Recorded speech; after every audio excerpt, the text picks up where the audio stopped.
Good afternoon, everybody. Thank you for coming to Connecticut's Old State House today for this wonderful program. We're going to have a great hour discussing World War I and some of the relevancy of issues from World War I that we have today. I also want to thank Connecticut Humanities, which has funded this program series, and I want to let you know that we have a couple of other programs coming up. One on August 17th, National Park Service Ranger Burt Barnett from Coltsville will be here to talk about Samuel Colt at noon. And we also have a number of concerts going on this summer, and I think you have a concert series brochure on your seats. The concerts take place during the farmers market, usually on Fridays, but sometimes on Tuesdays, and they're always fun to go to. We're really happy to bring you this program today. The Old State House really played a central role in World War I as the Red Cross was here. Liberty bonds were sold from this building, from the front of this building, in a special Liberty Bond cottage. So it played a big role in the war effort in Connecticut and had an impact nationally, of course. Today we're going to talk about one aspect of World War I, and I think you'll find it really fascinating. And we're very happy to have with us today Diane Smith from the Connecticut Public Affairs Network, who is going to introduce the program and involve everybody in a really wonderful discussion. Thank you.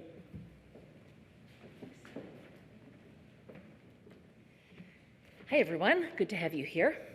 It's good to be here.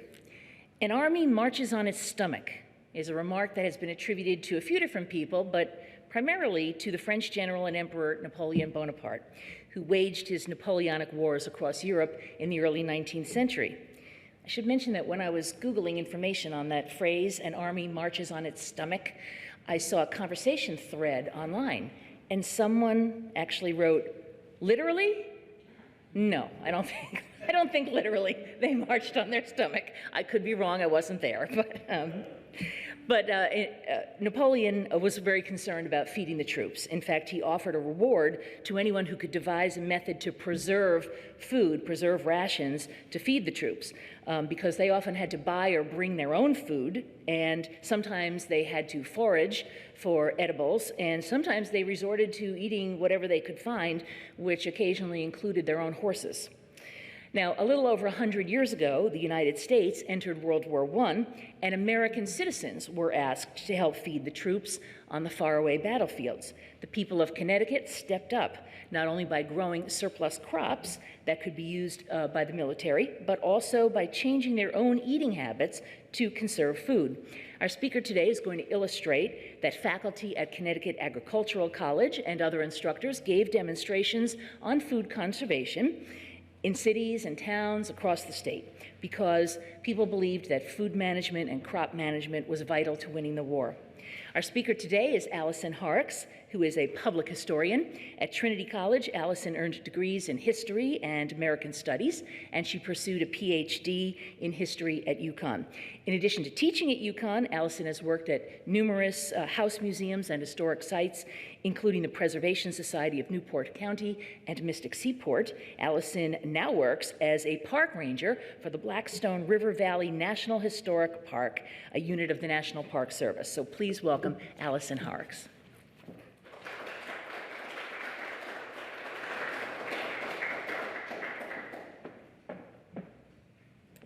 Good afternoon, and thank you all for taking time out of your busy schedules to hear this talk. I'll start by giving you a little background as to where this information came from in terms of my research.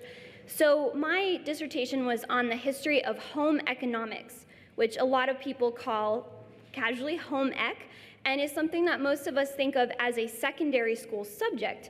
But my primary interest was in home economics as an academic discipline. So looking at the post-secondary careers of women who were engaged in home economics. And I think by the end of the talk today, you'll really see World War I a little bit differently in terms of this history of agriculture and home ec. One of the truisms of World War I was that food could win the war, or will win the war. And part of this comes from a few different threads within the federal government. Artist Harvey Dunn and many other of his colleagues are hired by the government to create what we would now see as a very clear and concerted propaganda campaign around food.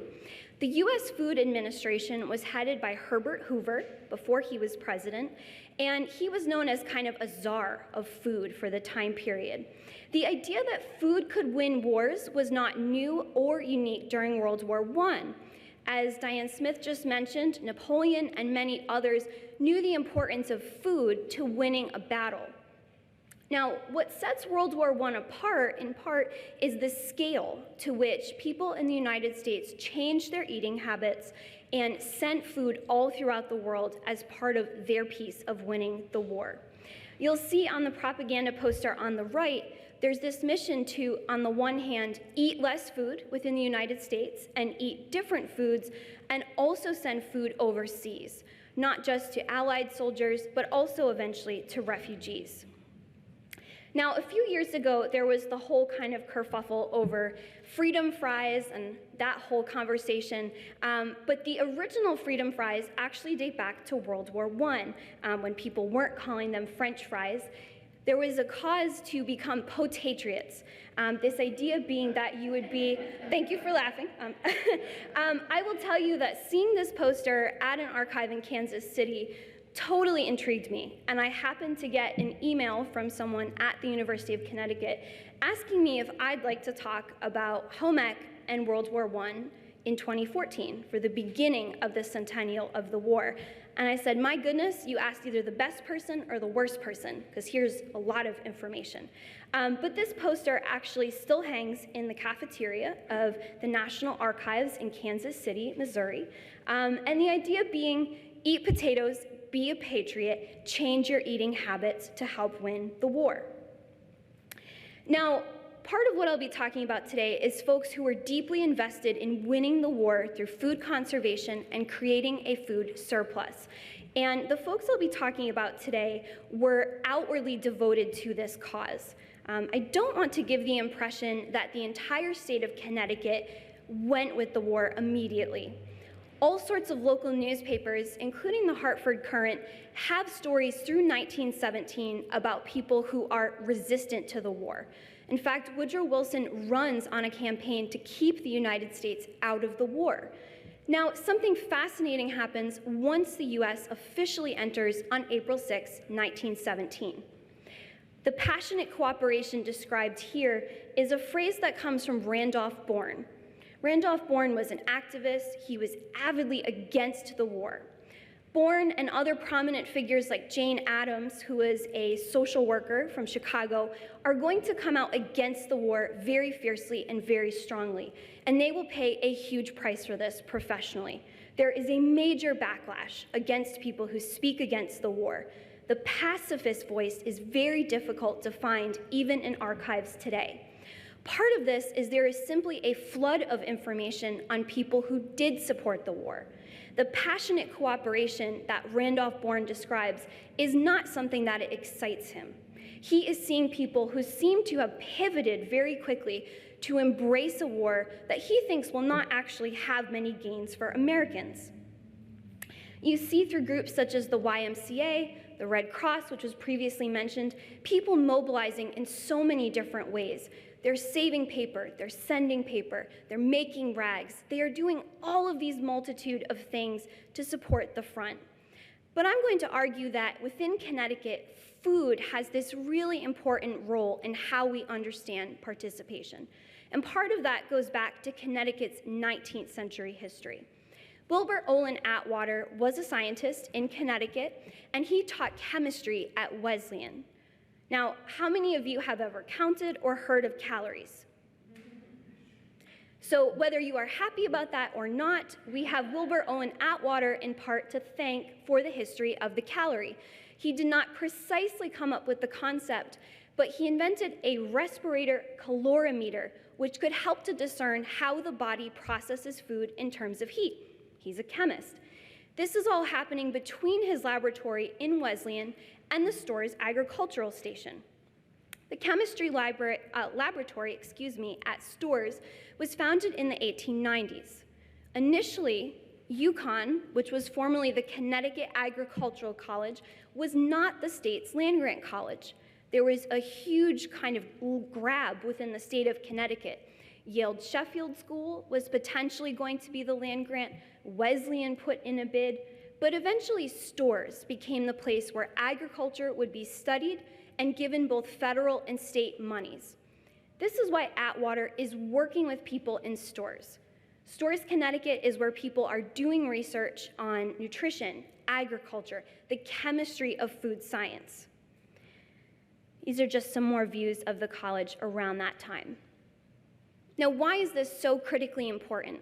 Between the 1890s and 1917, there is a tremendous change in what people are studying in higher education. Starting with the Morrill Land Grant Acts of 1862 and 1890, there is a tremendous shift where public education becomes oriented towards agriculture for men and home economics for women.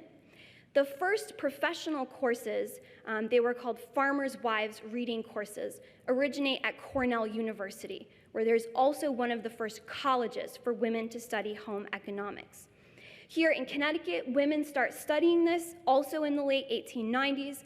You see more and more of a professionalization and a buildup of coursework around the time of the war. This is so essential to understanding why the U.S. Food Administration works and why the initiatives of World War I are actually carried out. If you read a history of food conservation in World War I, you read an awful lot about the federal government. You read almost nothing about local people and state colleges working together in tandem to carry out these initiatives. Herbert Hoover was a tremendously ambitious man. They did not call him a czar for nothing. He wanted to change all of America's eating habits and send a surplus, cut back on sugar, cut back on wheat. The only reason he was able to achieve these aims is because of the buildup of knowledge and systems by people like Atwater. Had Atwater not given scientists and educators the language to teach people about nutrition, the Food Administration would have been a dead letter. That propaganda would not have been effective.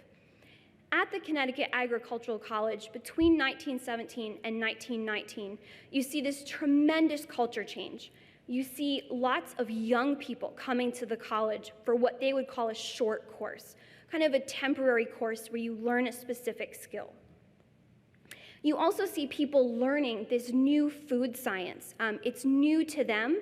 What is so striking, I think, to us today, the language of calories, food pyramids, so largely taken for granted, really comes from what started in that basement at Wesleyan and was executed at the Agricultural College.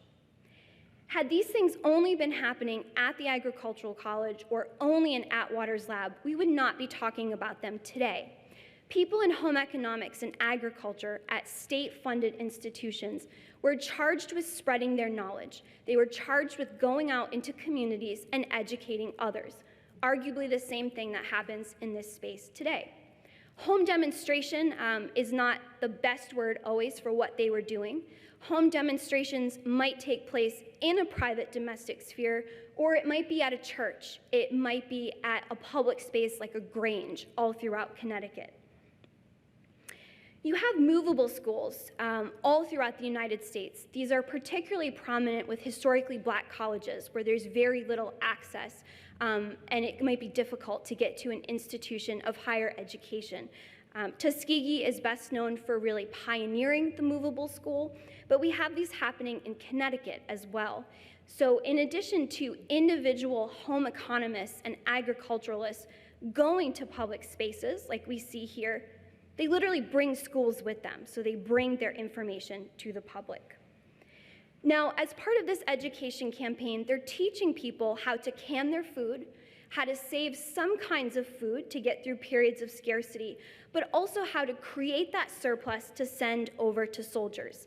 And this is one of the canning sessions that happened at the Agricultural College.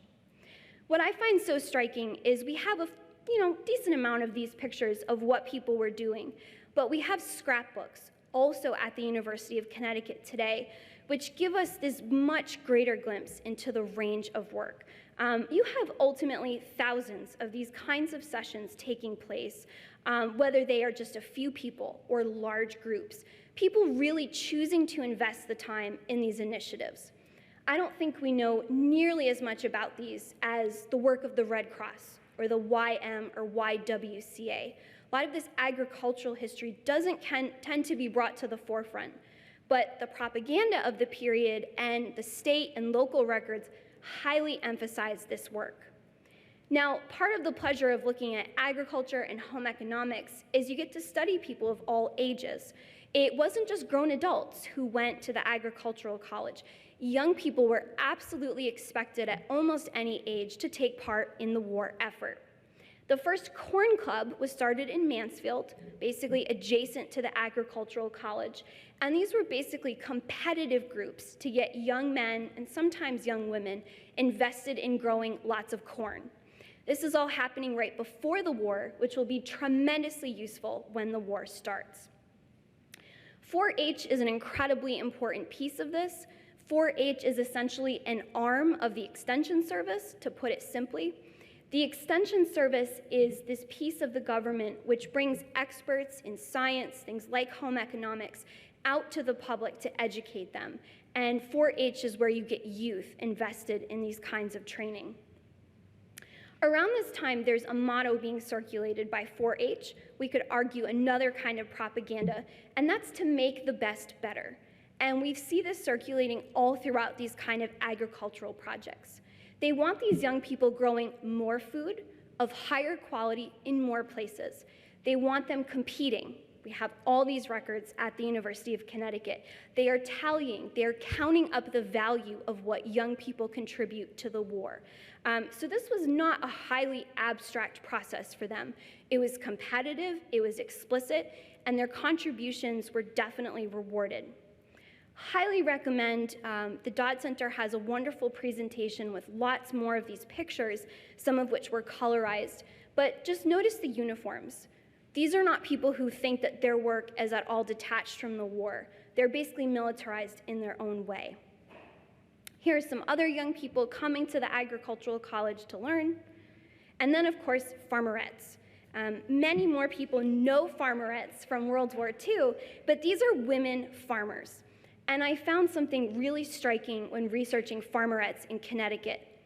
There were not that many numerically. There were far more children choosing to be part of the food army. But farmerettes became kind of this troublesome spot for people during and after the war. First of all, they're usually highly educated women choosing to farm. A woman who is simply farming in 1917 is not terribly interesting to the federal government. They're not dressed like this. They're not in a proper uniform. But in Connecticut, we see evidence that there are plays being performed mocking the farmerette. Then we see articles praising their contributions. People simply don't know what to do with these women. They raise a contradiction. Home economists are seen as safe because they're teaching about the home and nutrition to families. Farmerettes, again, have a militarized look, and many of them march for women's suffrage. So they are definitely changed by this experience. Again, within the records of the Agricultural College and other institutions in Connecticut, there are, of course, men who enlist to serve overseas. However, the overall numerical contribution of men at the Agricultural College in service is quite small. And I don't say that to diminish the contribution, some of which ends in men losing their lives, but to say within the Agricultural College, all of the literature being produced is about their food contributions, how they can teach people to conserve food. Early on, they understand that that is their far more useful contribution to the war. Now, I'd like to round this out by talking a little bit about how people are changed by this experience. I had the privilege to read through a lot of scrapbooks of college students from the 1917s period through the early 20s. And to be quite frank, students who just missed the war are devastated. Those who entered college around 1919 find their options constricted in some ways. During the war, women were able to take on courses previously only available to men. They were able to learn skills that could be profitable, like milk testing.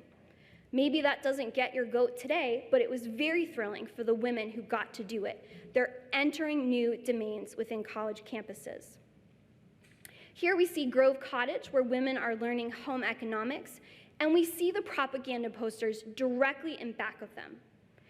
They never could lose sight of the purpose of their education. And when you read women's letters directly from this period, not retrospective, diaries, sources from 1917 through 1919, they feel tremendously proud to be part of the war effort. They're not learning cooking just to cook for someone else. They're learning cooking and canning and food preservation with this whole new outlook. I just want to highly recommend these resources, again, at the State College. We have these fabulous pictures of what student life was like during the war. It humanizes these people. It's very easy to think of those who contribute to a war effort as heroes. That's tremendously important. But they're also college students. Ooh. They are also people, sorry about that, who are going to plays, who are involved in clubs, who are going out to dances. They are writing letters to young men. I think that's incredibly important. A lot of the people who were engaged in war work were under 25. They're very active young people. And these are people who are told, this is the greatest war you will ever see. And I always keep that in mind when I present about this topic. These young people who were born around 1900 were led to believe there would never be another struggle of that scale. And they are misled in that. They will fight again, some of them, 20 or so years later. They will go through the second worst world war in the same century, in the same lifetime. But I want to end on a positive note. That same gentleman who said that this passionate cooperation deeply disturbed him also said that war is the health of the state. This has become a kind of truism about World War I. The state expands tremendously, both the federal and state government, as a result of the war. And this gives us the Bureau of Home Economics in turn. These women are answering about 140,000 letters a year and sending out 2 million pieces of information. They're giving out a lot of information on nutrition, and they're eventually going to lead the charge for things like school lunch. When the war ends, a lot of these women who've been empowered by the scale and range of work that they are allowed to do not want to go back. They want to expand, and they take on this aggressive role within the federal government. Here in Connecticut, women will also have their own government at the Agricultural College for the first time. I think my computer is dead. And with the armistice, you will see people crying out for a call to normalcy. And what I'll end with is lots of people refuse to heed that call. They are forever changed by all of this food work. So the next time that you think of home economics in connection to war, think of it as this very particular kind of opportunity that many are not willing to relinquish once the war is over. I had another slide, but that's okay. I'll just Thanks. That was terrific. That's a good cutoff. Very good talk. Come on up and let's have our discussion. Can we have our other panelists join us?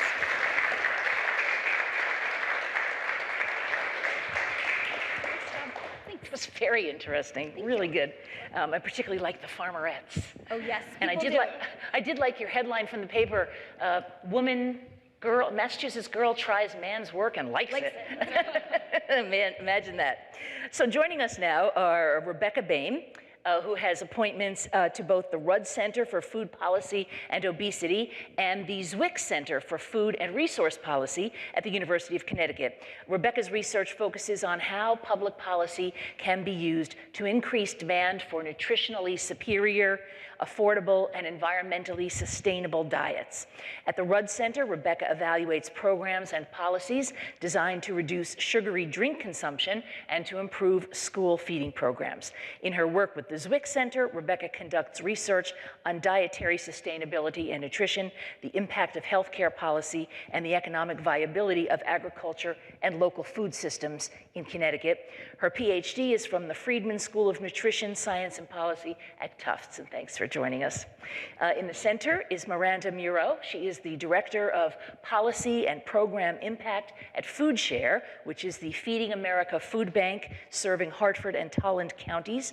Miranda guides the development of a policy and an agenda in support of Foodshare's mission to fight hunger and food insecurity in Greater Hartford. This includes a focus on understanding the programs and the strategies that are most effective for the people, food pantries, and meal programs that Foodshare serves. Miranda has a master's degree in community development and planning from Clark University, and thank you all for being with us.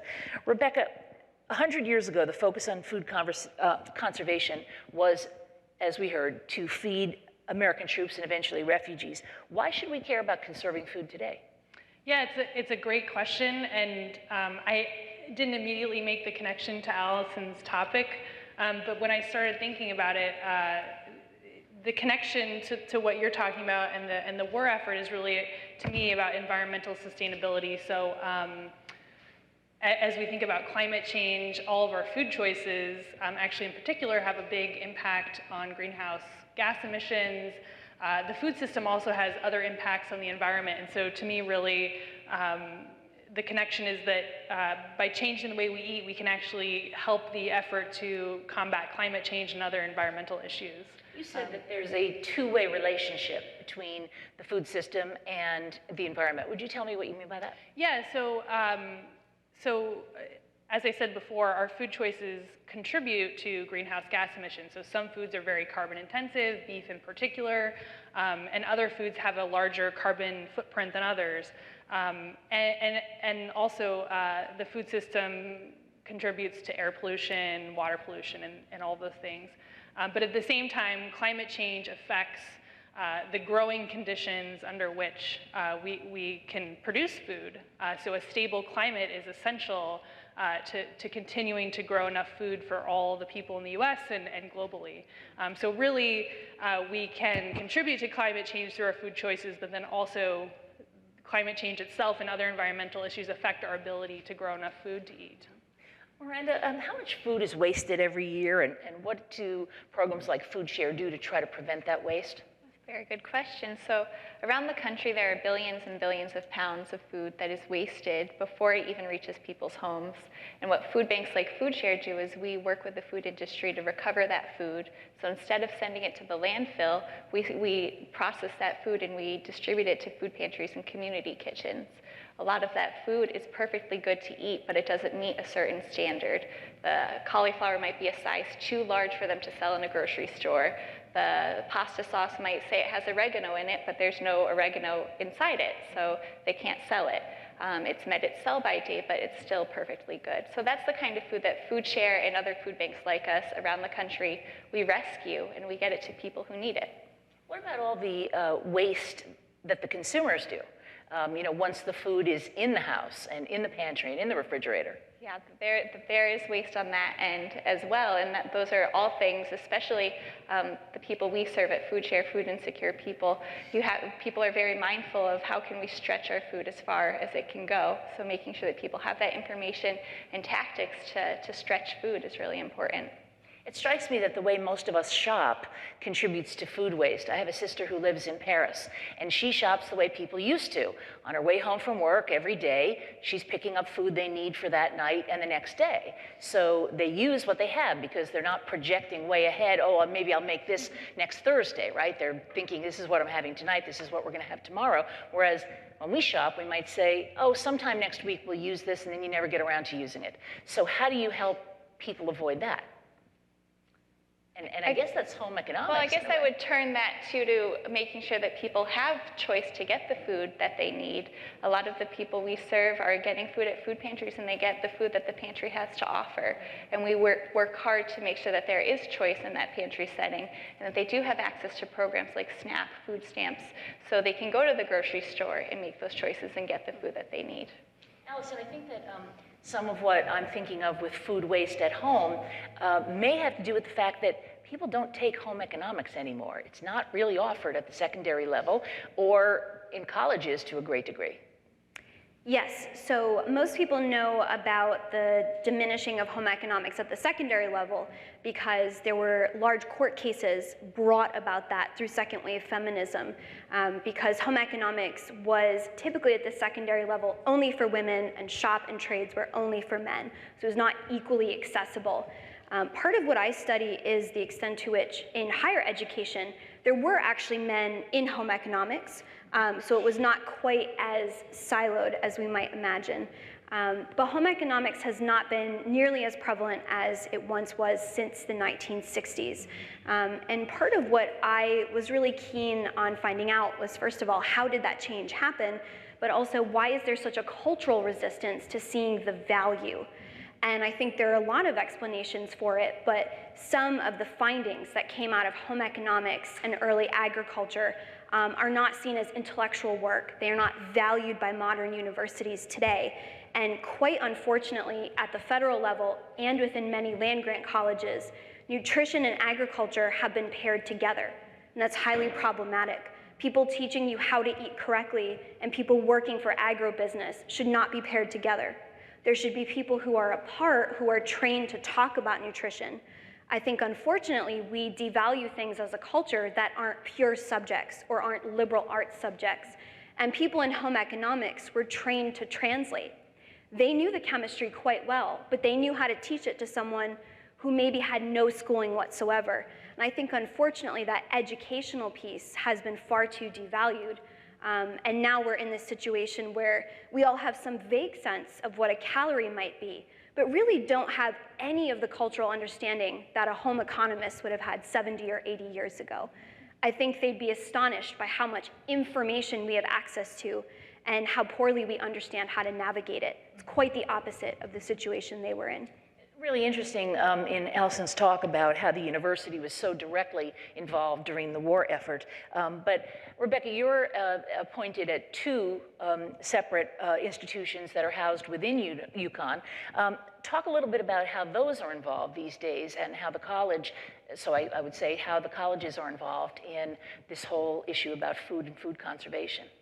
Yeah, so, and just to address your point, I think there is some connection between nutrition and ag research, and in a way, some of the people in my department, so I'm in the Agriculture and Resource Economics department, are home economists, but maybe undercover, because they do study essentially the household production of health and nutrition.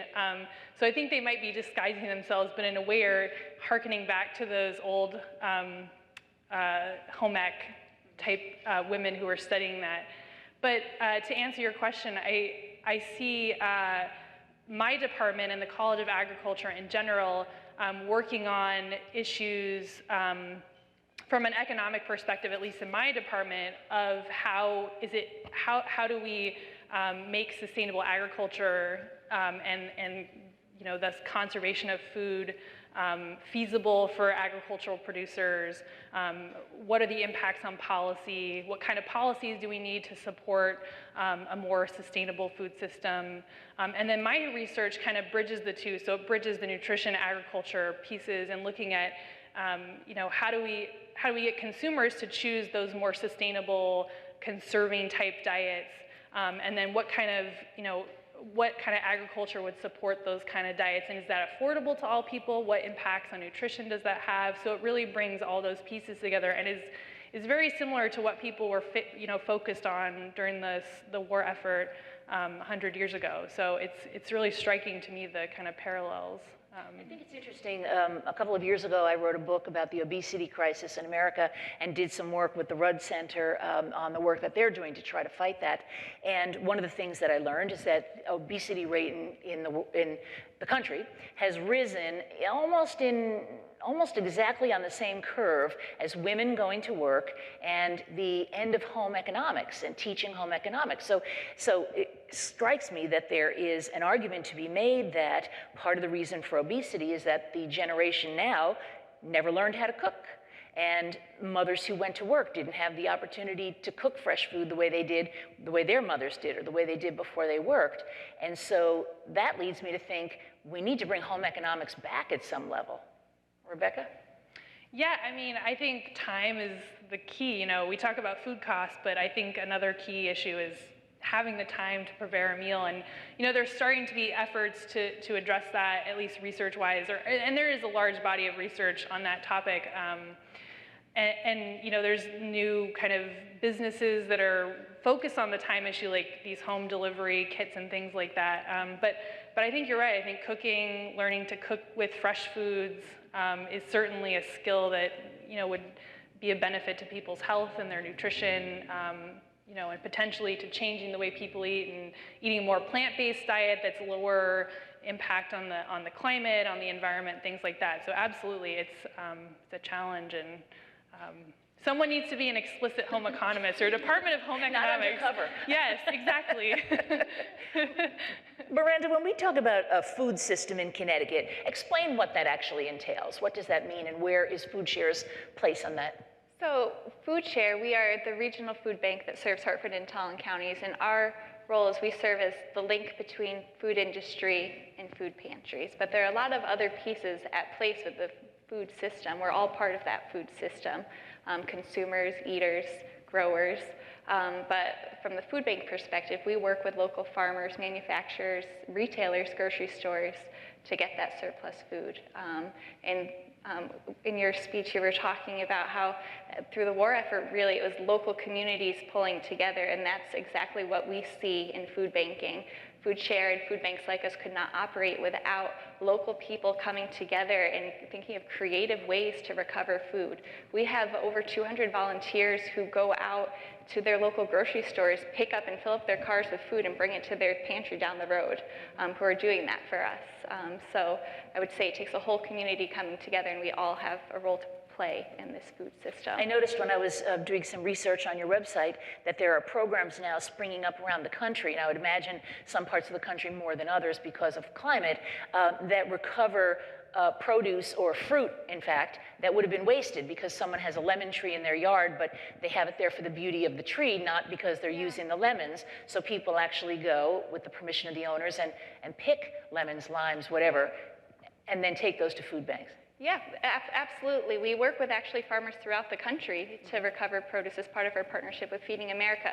But local farmers, I was just telling the story of our farm in Bloomfield. Last week we had a group of students who learned how to grow the food at our farm, harvest that food, and then they brought it to Foodshare. They donated 90 pounds that they donated that day, and it went right to Windsor Food and Fuel Bank. So local people coming together, learning about the food system. You know, you're talking about farmers. I guess I was talking about suburbanites who have a tree in their yard that happens to produce fruit that they never eat, right? Yeah, we get that too, and also companies who have started community gardens where their staff go out and they create gardens, and then they donate that food to Foodshare or a food pantry in their community. Allison, you talked quite a bit about what the home front consisted of during World War I. And I'm thinking about, how does that compare with World War II? I mean, what comes to my mind right away are victory gardens. But were victory gardens meant to create surplus to be sent to troops, or was it meant to feed people who were going to have to forego things because there were shortages, maybe because those sources were going to the military?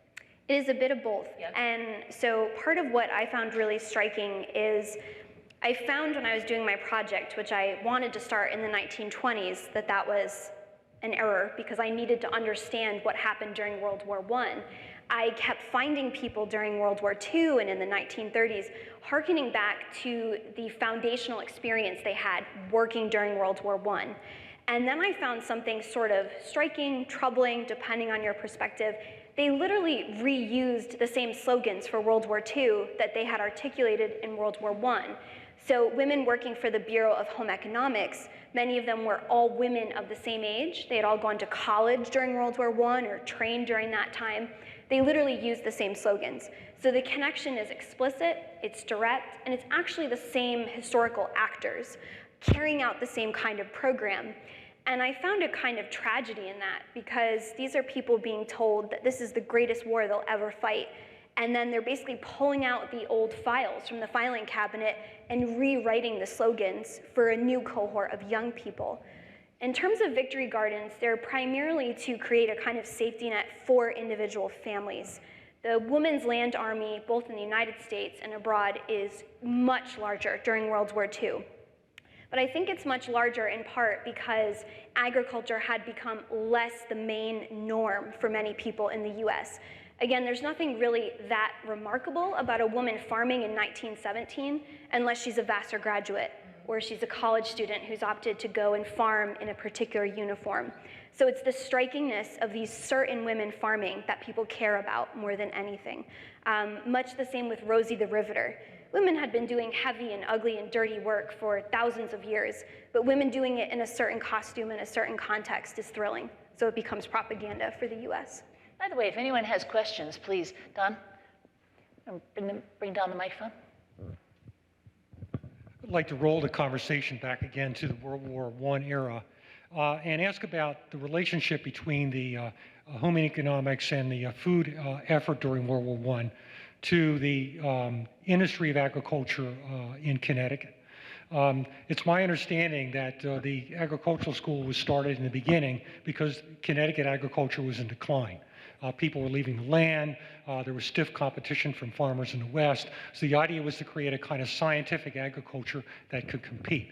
So my question is how much of that did that file into World War I efforts? And then related to that is, did Connecticut agriculture boom during World War I the way that industry boomed in Connecticut during World War I? It's a wonderful question. So part of what I didn't mention is there's this constellation between the U.S. Food Administration, which is on a federal level, and then there are all of these emergency war boards that are carried out on a state level. And the emergency war boards are coordinating the effort between industry, agricultural colleges, private citizens, and the Extension Service, which includes 4-H. At the base of it, there are two things happening during this time. There are people who are voluntarily changing food habits. There are people who are voluntarily growing surplus and contributing. But I would be remiss if I didn't mention Hoover, by a certain point, has played the voluntary game, and Wilson has as well, and then there are straight up controls on the levers of industry. So they are actively controlling and manipulating industry prices, the way that farmers are actually working on a large scale. What makes Connecticut a little bit different than, let's say, Kansas is you aren't talking about a very highly competitive farming industry. People who are going to do well during the war, make money, and contribute in a very large sense are industrial partners in places like Bridgeport. At the end of the day, farmers are not getting rich off the war. They're largely being asked on a small scale to contribute. But what would have changed the farming industry is suddenly you have lots of amateurs previously not working in farming. You have, frankly, lots of children. We can ask questions about the schooling system of 1917, spending an awful lot of time farming instead of learning or going to work, which some of them may have still been doing. So it's really a complete change that at first is almost completely voluntary. It's encouraging people to do the right thing, but on other levels of industry, President Wilson and Herbert Hoover have the levers in place. It is not voluntary.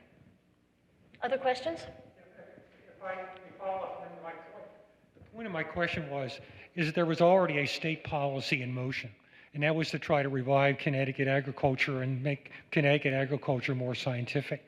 So my question is, how much did that feed into the World War I efforts? Not just what's happening at national level, what's the state initiative in this program? So it's being carried out through the Agricultural College, and my bigger argument about all of these food administration programs, they would not have happened were it not for agricultural colleges funded by the state. There's some federal money going into places like Connecticut Agricultural College, Cornell, UMass, but at the end of the day, if the state wasn't invested and the state wasn't getting federal pressure to pay these people pretty well to teach people about nutrition, agriculture, doing home demonstrations, the state is pumping a lot of money into the Agricultural College to hire a previously unthinkable amount of people to teach people specific things related to the war that will translate. But this is by no means an attempt to really spread farming in a new way. It's to train people to think scientifically about eating and growing food. But in terms of making Connecticut sort of more agricultural long term, that's not part of it. I thought it was interesting that we're talking about how the military, how citizens are involved in feeding the troops. And in some of the research that I did, I learned that it was generals following World War II who really pushed Congress to pass the Federal Lunch Act, because they had seen so many young men coming into the service who were malnourished, and they felt that the next generation needed to be better nourished. The interesting thing is there's now a group of military who formed an organization because they're worried that today's generation coming into the service is, as they put it, too fat to fight. So in the case of almost a little more than one generation, we went from malnourished to overly fed, which is sort of interesting and something I think that you talk about, Rebecca. Yeah, I mean, that's a really good point. It reminds me of my grad school classes where I learned about the origin of the National School Lunch Program, so that's great. But yeah, and I think obviously, you know, in addition to there being an issue for the military with people being overweight or obese, you can actually see malnutrition and obesity and overweight in one, you know, population, so they can be seen together, and then that has implications for healthcare policy, you know, which is a very relevant topic right now, nationally, and so yeah, I think you know, this issue is still relevant and has broad implications on our national healthcare policy and our insurance premiums. So yeah, absolutely.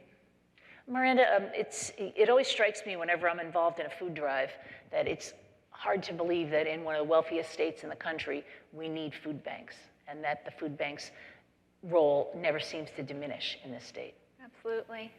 In Connecticut, 1 out of every 8 people struggle with food insecurity. It's over 400,000 people. What you mean when you say food insecurity? Food insecurity, so we hear the words hungry, food insecurity. Hunger is that physical state when you don't have food. Food insecurity is a set of circumstances where economically you don't have access to the food that you need. So that number I shared with you, over 400,000 people at some point in the year didn't have access to enough food that they need for their basic needs. And have we seen a decline in that at all, or how impacted is that by the state economy? Very good question. It's a lot to unravel. Food insecurity is something that is impacted by a lot of different factors. We've seen just in this past year, a report came out showing lower food insecurity numbers. However, the people who are food insecure have more difficult hardships. So their budget shortfall, what they need to make ends meet, is growing.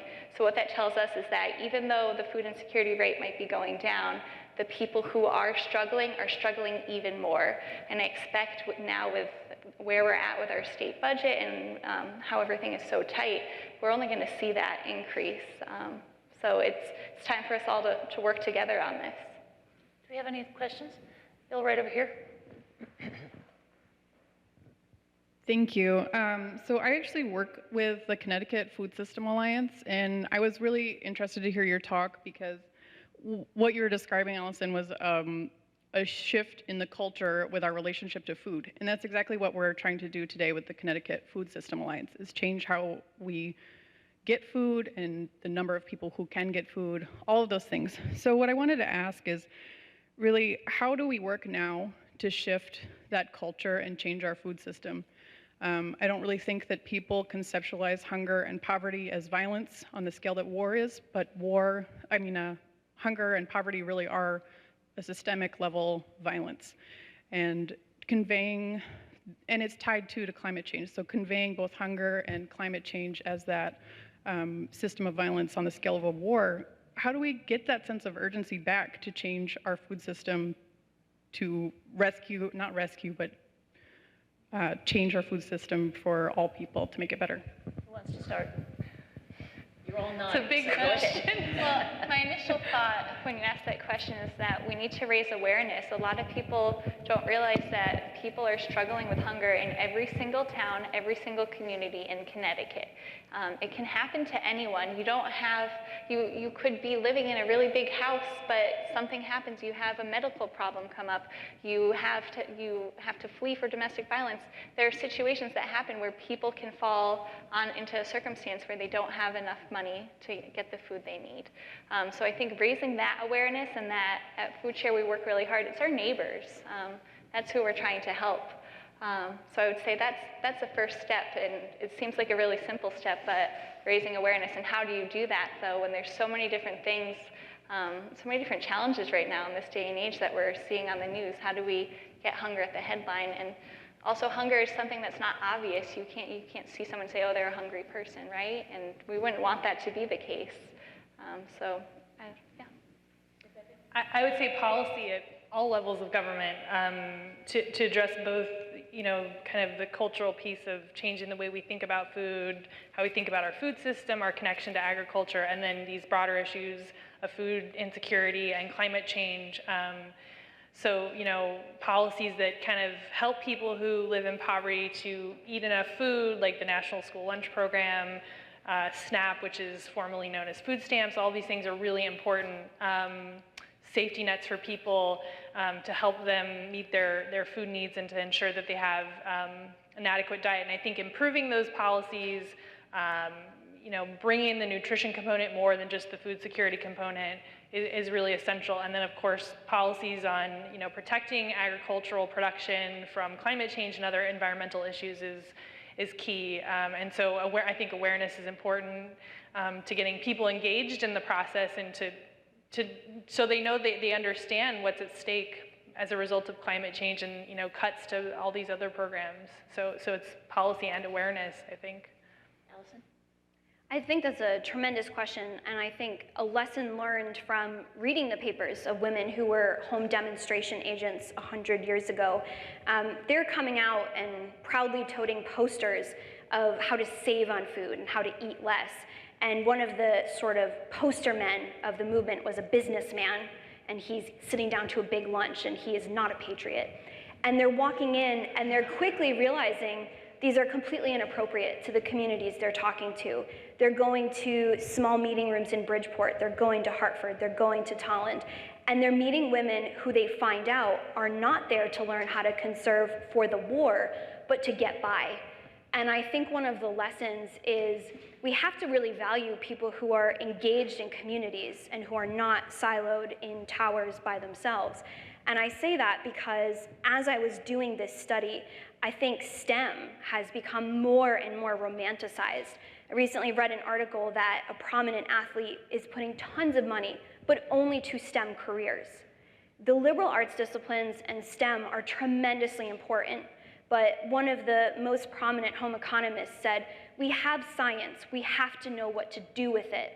And to me, that's the lesson. We have to value people who are extension agents, who work in communities, people who want to translate and communicate complicated ideas. The whole notion that someone might appear to be overweight or might appear to be satisfied but can still be hungry is a concept that has to be explained. It was a home economist who came up with the concept of hidden hunger, because she saw it firsthand. She was engaged, she talked to people. And I think one of the other lessons is we have to, as a country and as a community of people, be willing to invest in getting that data. So it's not just talking to communities. It's home economists and the Bureau of Home Economics who lead the charge by compiling data on just how hungry people are. This is part of what saves the people of Belgium from what would have been one of the worst humanitarian crises of all time. They get the data, but they know how to apply it. And I think those two things seem very simple, but just watch on your newsfeed. STEM is everything, and that's a problem. And that's not just because I'm a historian. It's because I think ideas and theories alone will not save anyone. You need communicators to pull it together, like what you do. We have about 5 more minutes, so if anyone has a comment or a question, now would be the time to ask it. I have a question, and that is, Rebecca, you talked about environmental sustainability for our food system, but you also talked about ethical sustainability. What do you mean by that? So I'm sure as you shop for groceries now anywhere, regardless if it's Whole Foods or any other kind of store, you see labels on your food showing you if it's organic, if it's fair trade. And so increasingly, in addition to labels like organic, which tell you how the food was grown and what impact it has on the environment, there are also labels to tell you if the food was produced in a way that's ethical. So fair trade label is the classic example. But there's also the Rainforest Alliance, which is similar fair trade type label.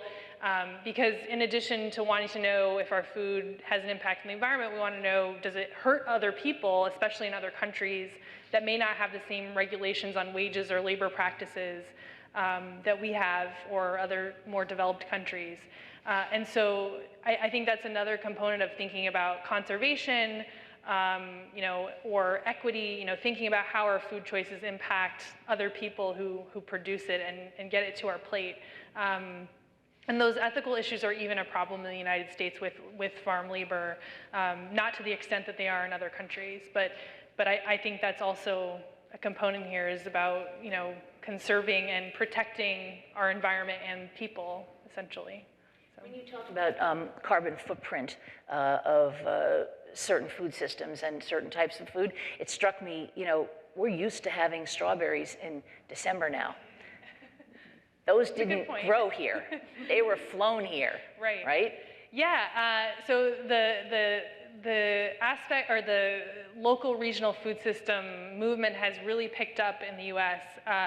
And I think the food miles component is really important and one that we should think about when we're thinking about the environmental impact of our food choices. And at the same time, I think there are so many other benefits to local and regional food systems. So I think that connection to agriculture gets us thinking about what food is, how healthy is it.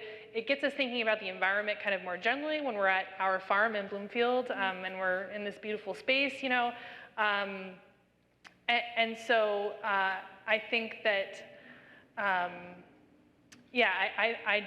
think that that's an important piece. So I don't know if anyone else has anything to add.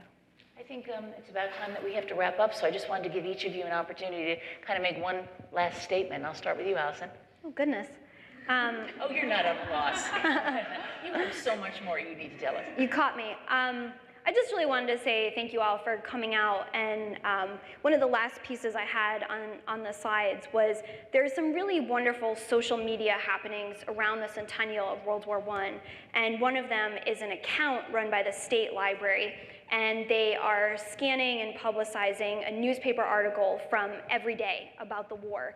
And so just this morning, you could read something about what was on the front page in Connecticut exactly 100 years ago. And I really like this project because some of the articles are frankly not that interesting. And so they kind of pull us back into the mundane pieces of war, the fact that you do have thousands of children being asked to farm, which can be hard and boring. It's not all glamour, it's not all headlines.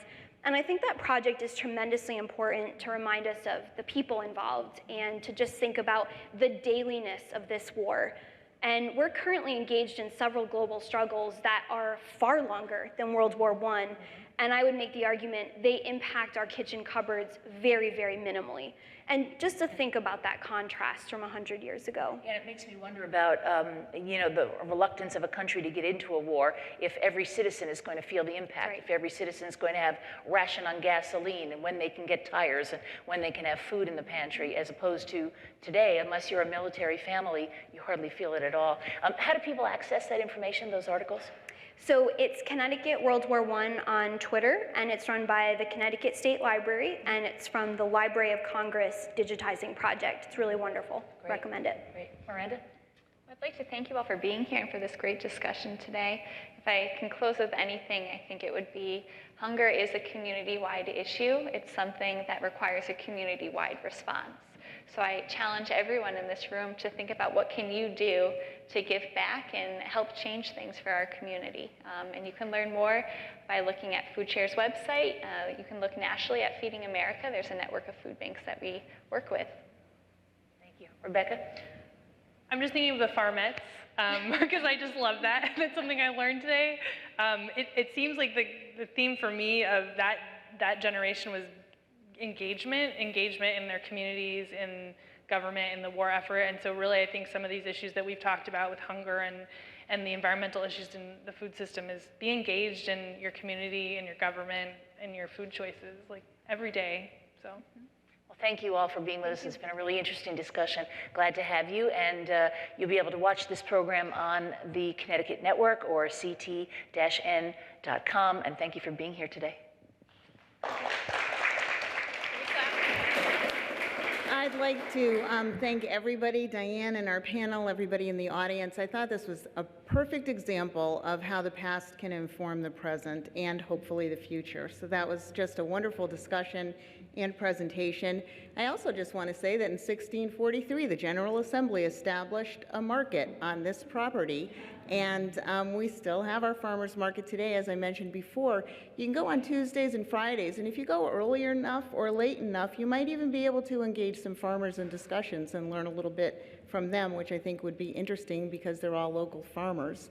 Again, I'd like to thank Connecticut Humanities for sponsoring this program. And I also want to call attention to Christine Pitsley, who's sitting over there, who is heading up the World War I project at the Connecticut State Library. And she's doing a marvelous job, and I really would encourage following her work because there's so much that we can learn from World War I and all of history, but this is a special commemoration, and Christine has really put together incredible programs and resources for all of us. So thank you.